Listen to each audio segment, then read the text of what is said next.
Dad, if you were cured today and totally normal, just magic wand poof, what was the first thing that you would do? Are there any regrets that if you could go back that you'd change throughout your career? Who is your favorite child? Dad, if you could go back in time and relive 10 minutes, what would those 10 minutes be? If I could have chased one more dream, it would be I'm Tim Green and I have ALS. But this podcast isn't about ALS. I don't want you to feel sorry for me. I'm a father of 5, married for over 35 years, a New York Times best-selling author, an NFL first-round pick, and a practicing attorney. This is Nothing Left Unsaid, where my son Troy and I sit down with extraordinary people for raw, honest conversations about life, its toughest trials, and greatest triumphs. My voice in today's episode is powered by 11 Labs. Dad, how did you always stay so grounded throughout your whole life? I always joke that if I achieved half what you did, twice as many people would know about it. You seem to be wise beyond your years with that, where you always stayed so humble and rooted. Priorities. I'm blessed with a beautiful family, and that, over anything on this earth, is what I wanted. So, I've already gotten what I prayed for since I was a kid. The rest is just fluff. You and I have spent a lot of time together and have been best friends for about 25 years. Is there anything that you think you could tell me that I wouldn't know? Anything that could surprise me? No, there's nothing that I could say about myself that you'd be surprised at. I'm a pretty open book, and you've seen me in all kinds of situations. And such was our relationship that you weren't afraid to ask, and I wasn't afraid to answer. You were always curious. Dad, what's the single best parenting advice you could give us?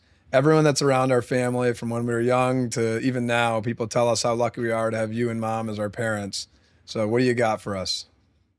Honestly, there's so much that comes to mind, but you're on your own with parenting. Did you notice that I don't comment on the way that you and your brothers and sister raise their kids? But I suppose the most important thing is to love your kids like there is no tomorrow. And don't hide it. Put it out there for everyone to see and be honest with them.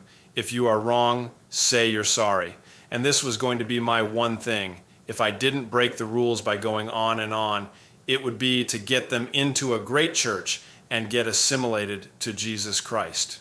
Because the truth is, no matter how excellent you are at parenting, it won't do you any good if there's an abyss between you and them forever. Dad, if you were cured today and totally normal, just magic wand poof, what was the first thing that you would do? I know really it would be something family or faith related or giving back or something like that, but I mean the first like selfish day, what would you do? I would load everyone up and go to Chick-fil-A for breakfast to celebrate with Jimmer, my friend with ALS. On the way, I'd stop at the bakery in our town for a cappuccino. For lunch, Hyde's Hot Dogs in Liverpool, New York, and scarf down 4 or 5 dogs, 2 with sauerkraut and mustard, and 2 or 3 with just mustard, 2 of their giant dill pickles split into spears, and wash them down with a light chocolate shake. And for dessert, a slice of varsity pizza up on the hill. And for dinner, I'd ask your mom to make homemade red sauce made with Mrs. Angotti's secret recipe and Janelli hot Italian sausage, and a bottle of Camus Special Reserve. I'm not surprised by one thing you said. Dad, I always say that you've lived out the dreams of like 7 different people. So I don't know if there is one, but if you got to chase one other dream, what would it be and why that? If I could have chased one more dream, it would be President of the United States, and to bring the Judeo-Christian values that the framers of the Constitution followed back into fashion. Dad, you know I feel this way and all of us feel this way, but we genuinely don't think there's a better parent on earth. What made you so dedicated to being a good parent and not chasing all the other stuff and all the opportunities that came your way? I really appreciate the compliment, Troy. I worked hard at what I feel is the most important job in my life. I think I wanted to be a super parent for a couple of reasons. First, being adopted caused me feelings of abandonment. Second, I am an emotional person, and I was an emotional kid. I never heard the words "I love you" spoken in my house until I was 16, and I was the one who said them. If it weren't for those two things, I might not have been as eager to do a great job at being a dad. Another thing I struggled with is that I did not know that I could even have kids. And I describe myself like this: as a spark from a campfire with no beginning and with no end. Just a speck of light. One second I'm there in the vast night sky, the next second I'm not. You get the idea. And I was able to have kids. I put a lot of love and time into you guys because I was overjoyed to have you. We felt it. Everyone always said when they would come over, like, how is your dad around all the time? Why is your dad playing Xbox with you guys? Troy didn't think you had a job. Yeah, that's right. Why is your dad always available to take us tubing? All right, so those were my 5 questions.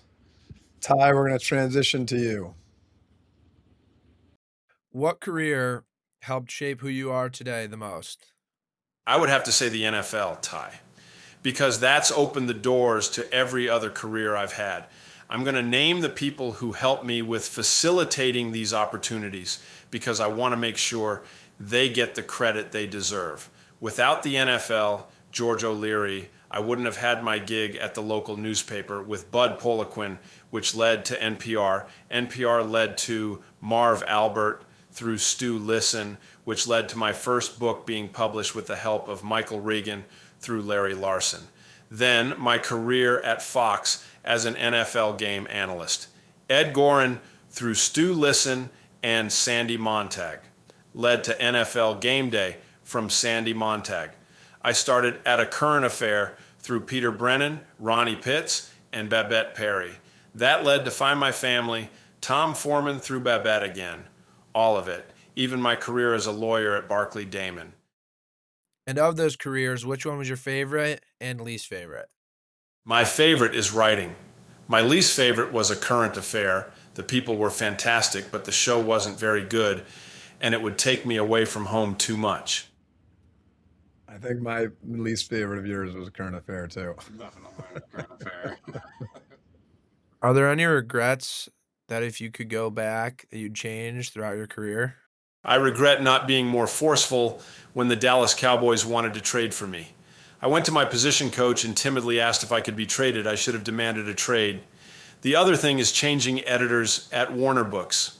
I'd just broken out on the bestsellers list and thought my elevator went to the top. I wanted a fancy editor, someone more appropriate for a big-time author. I knew my editor had strong relationships with the sales team, but I didn't need them either. Oh, yes, I did. Newsflash. The sales team is capable of destroying the career of a young, unproven author. I don't blame my editor. The fault was entirely mine. If today was the last day we spoke, what's one thing you'd want me to remember for the rest of my life? Always listen to your older brothers. That Jesus Christ is your Savior, Ty. He knew what would happen to him if he went to Jerusalem. His disciples tried to stop him, but he had to die for our sins so we could have a way into heaven. John 3:16. For God so loved the world that he gave his only begotten Son, that whomsoever believes in him shall not perish but have eternal life. I want to see you up there, Ty. I'll see you up there. I'll see you at the top. Let's see if I'll meet Troy up there too, maybe. Meet you at the If I top. see him at church one of these Sundays. All right, Tate, the pass to you. Okay, great. Dad, obviously you took athletics to the highest level. How was it going to sporting events for your kids, some at varying levels? It was a blast. Watching you guys compete was all that I wanted. I didn't have an opportunity to coach you except for some pee-wee soccer. I got to coach the boys more than you, but I was your biggest fan. As far as my professional career goes, I never held you kids to that standard. I was crazed and was blessed with some unbelievable coaches. I wanted you to each meet your potential, and I think you certainly did. I should have held your brothers back. Their early spring birthdays didn't do them any favors, and I didn't know how important that was in school as well as sports. But all's well that ends well. Awesome. We gotta upload that picture of Dad outside the bus. I still have like so many voicemails from Dad after sporting events. Mm. I don't know if that would be cool to play one. Yeah, definitely. I think you gotta play and show the picture of Dad. Like, What about I think Tate's a bus is video of leaving. Tate He's the like, hot? "That's." Yeah. Do you know Well, How's no, it the at the hot? funniest one is I got kicked out of my what? I got kicked out of my last hockey game like ever for fighting. And Dad, this is the voicemail that Dad sent me. I Left me. was going nuts. Nice job, girl. Way to knock them down and not take any back stuff from them. That was a good punch, but we're going to work a little bit on the heavy bag. See you, love. Great job. Good job, honey. I'll see you tonight. Bye, hon. And then we had to spend 2 hours down in the basement on the punching bag because I was punching with my thumbs in, and you have to do it out or like this. Well, you were I don't know. throwing, like, So yeah, ugly. Yeah, exactly. Hail Marys. We were going nuts when you did Yeah. All right, Dad. Now for the best question. Who is your favorite child? I know that previously, before you answer, you have said I've caused you the least amount of grief. So I'm going to take that as me, but let's hear what you have to say. You know the answer to this, Tate. Whichever one I am with at the time is my favorite. Sure, we'll say that for while Yeah, everyone else is here, Dad. Okay. You can break it to him. It's okay.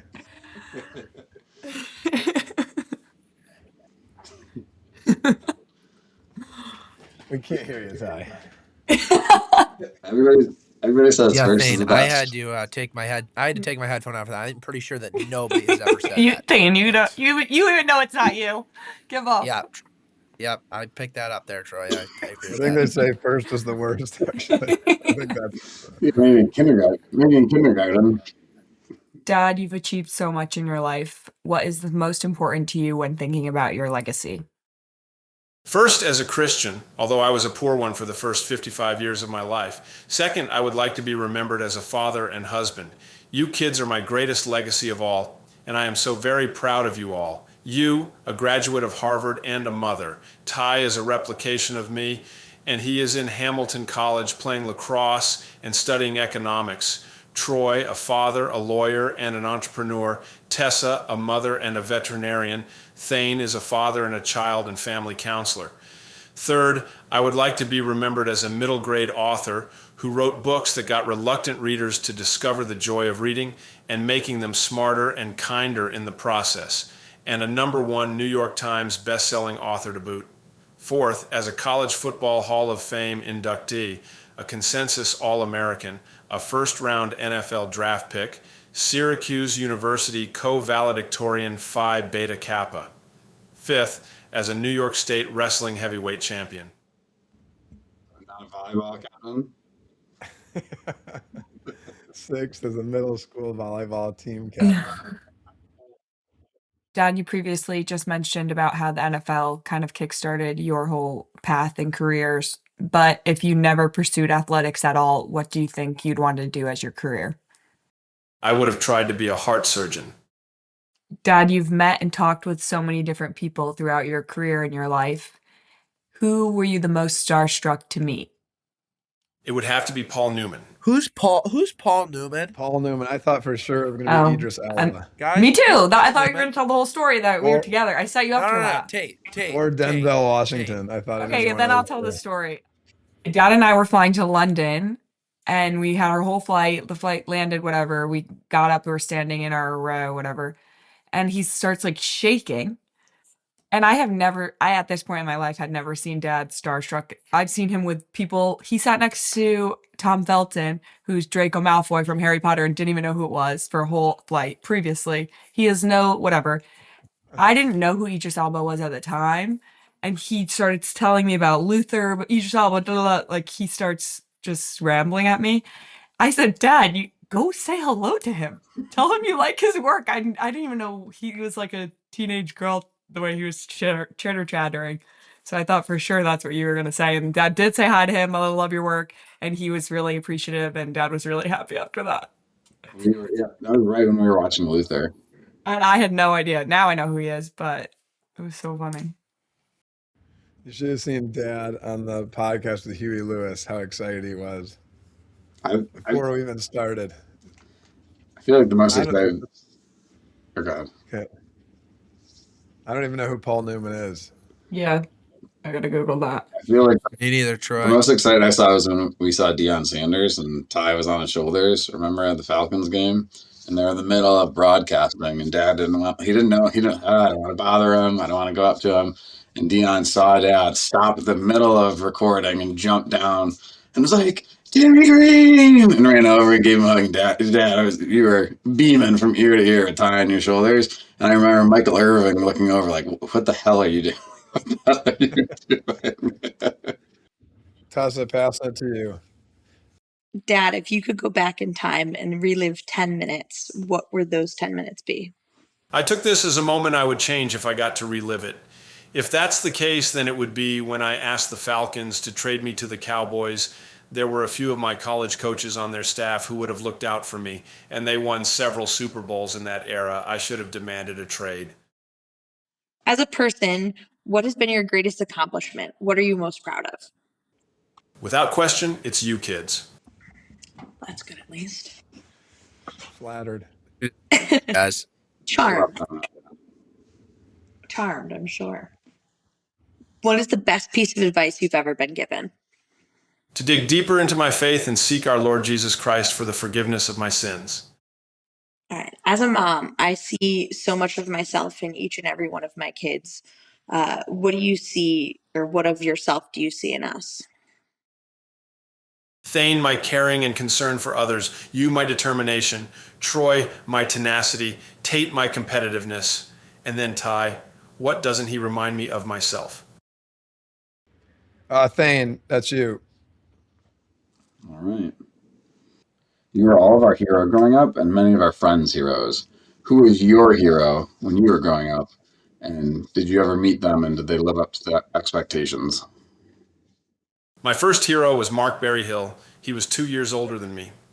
And in high school, we wrestled on the varsity team together and played on the varsity football team as well. Everyone wanted to be Mark's friend. He didn't let me down either. He was a great student, very smart. In fact, he led a team of engineers to reduce the size of the vent I'm using right now before I ever had ALS. Very cool. Mark's a good dude. What was the thing that was the most fun about fatherhood, both like in a general sense and then also for each one of us? Thank you for this question, Thane. It was a joyous exercise to recount the happy moments with you kids. I'll give you 2 examples of each kid. I'll start with you. Thane, when you were about 3, we started to go to Disney World every year, and you loved it. Anyway, it was raining, and the park was empty. Mom was exhausted. Tessa was asleep. We said goodbye to them, and you said, with all the enthusiasm a toddler could muster, "It's just you and me, Dad. Let's go." The other memory that sticks out was when I was the varsity wrestling coach and we were at some Christmas tournament and you were wrestling at 155 pounds. And the kid you had to wrestle in the semifinals was probably on steroids. Either way, he was jacked and you didn't have the arms or chest or legs that you have now. And his coaches were pointing and laughing at you. It was outrageously rude. And I was so steamed up I thought about punching his coach's lights out. But you were oblivious. You just went out there and took it to that kid, completely wiped the mats with him. Tessa wanted to go deer hunting with me at about the age of 10. So I took her, and it was magical. We climbed the ladder and settled down, her at my feet. And 5 minutes later, I hear rustling in the woods adjacent to us.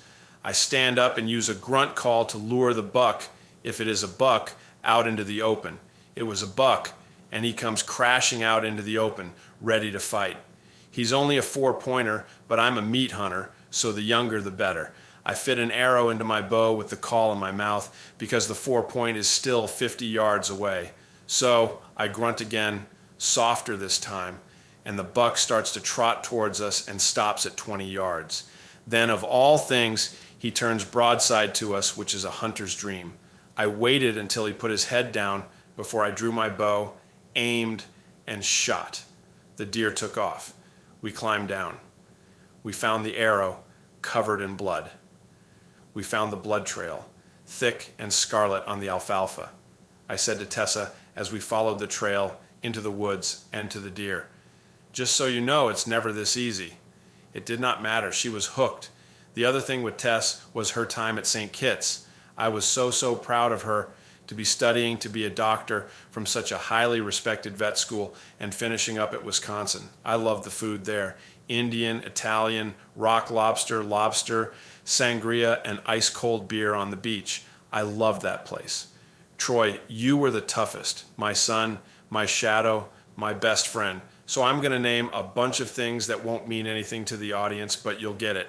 Dive and catch, catch and dive. Tom Clancy's first video game, Warzone, Gears of War, Yank, Goldberg on the Judge, Dallas Page, Fox Sports, Mike Vick, Flutie, Football Genius, Coach Sindoni, Dr. Yesus, Goldberg's House, Disney Mouse, Hurricane Hannah's All You Can Eat Clams, Football Heroics, Kicking My Chair, America's Speech on TV, O'Leary on a Full Ride, Syracuse University, The Beginning of the Empire, Green National, South Korea, European Vacation, Final Season, Grandkids, all of them, Wedding in Italy, Room 41, Pontoon, Trey's Skating with Bruce, Next Door Neighbors, and finally, You Saved My Life. Tate was about 12 when I taught her to punch. She got into a fight during a hockey game. I talked to Tate, strategizing how to get into Harvard. You were a soccer star first. Then I asked you to pick up a lacrosse stick. And you did. She was concerned it was too late. Her friends who were playing lacrosse had been doing so since they were 6. I told her, "Hey, you're fast and strong and tough." So she did, and she did it. She got into Harvard, which is the long way around the part of saying that we have a plethora of memories of sitting in Harvard Stadium. You were a 4-year starter, and watching you going out to dinner afterward to the oyster house for some Kumamoto oysters. Then there was our trip to England, where you dazzled everyone, where you bamboozled me into buying some Van Cleef necklace, finally to tie. Buddy, there were many moments with yours in my final season. You were incredible, and I'm so sorry I came down with the disease when I did. You were frightened, as an 11-year-old would be. I can only imagine what was going through your mind when I was breaking down before your very eyes. Anyway, we had a perfect season that year, largely because of you. You amazed us with your juke against Jordan Elbridge. You were always ready to bail us out when we needed some spectacular play. One of the other things I love about you, Ty, and really is the most important thing of all of life, you, without question, took me seriously when I asked you to watch Tony Evans, and you did it. I appreciate this infinitely, and you began going to my church even while I am away. I will have you in heaven at the least. I will continue to pray for your siblings and mother every day. I encourage you to do the same. Whenever you are doubtful, and you will doubt from time to time, remember this. Jesus said you must approach your faith with the simplicity of a child. It's turned into family therapy. Fuck. I'll never forget. A lot of those, I remember like it was yesterday, including being 3, I remember running around Disney, just the two of us. That was a blast. All the way from that, all the way till Tide playing football. Crazy. My list, not now, but I'd be very interested to see who can name the most, who knows the stories behind the most of those things. I think I can name almost all of them.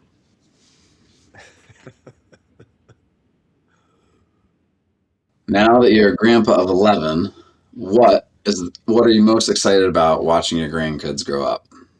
What they become and how will they change if they change at all.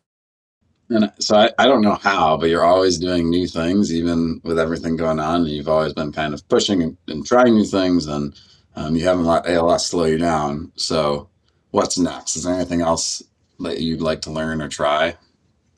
When I get well, I would like to get a Master of Fine Arts in writing. Very cool. I didn't know what that was. I just Googled it. It's like a 2 to 3 year program that you have to do for writing. And actually, Nick Pizzolatto, when we had him on the podcast, the writer of True Detective, he said he did that. I It's know funny, people who Dad, do because that. when he said that, I thought like, oh, I'm surprised Dad didn't do that. We never talked I about feel it. like But you could do that now.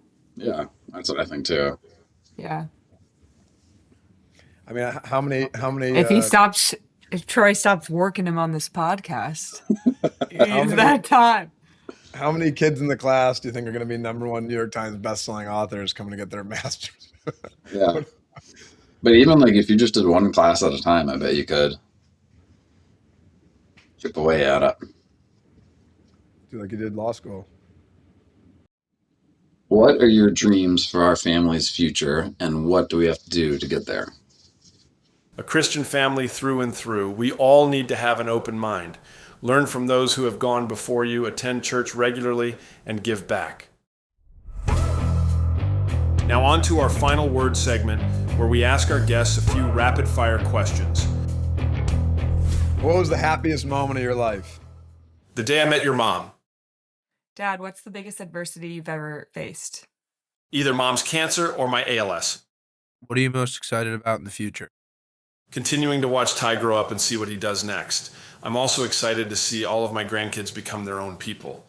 Dad, what advice would you give your younger self? I would urge myself to be more proud of my Christian faith. It was always there, but almost repressed. I should have never done that.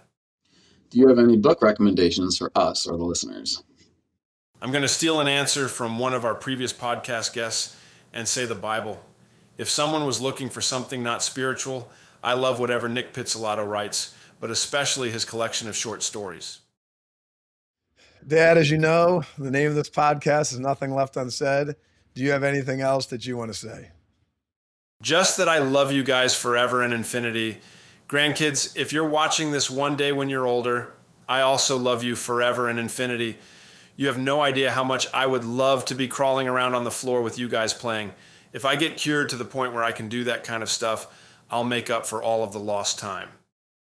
Dad, normally you do these beautiful, eloquent wrap-ups and thank yous to the guests for coming. So I'll hit you with it today. Thanks so much for being on the podcast today. Loved hearing the responses. Loved the honesty, openness. We all love you so much, and yeah, thanks for doing the podcast with me, and thanks for doing this episode. Love you, Dad. Love you, Dad.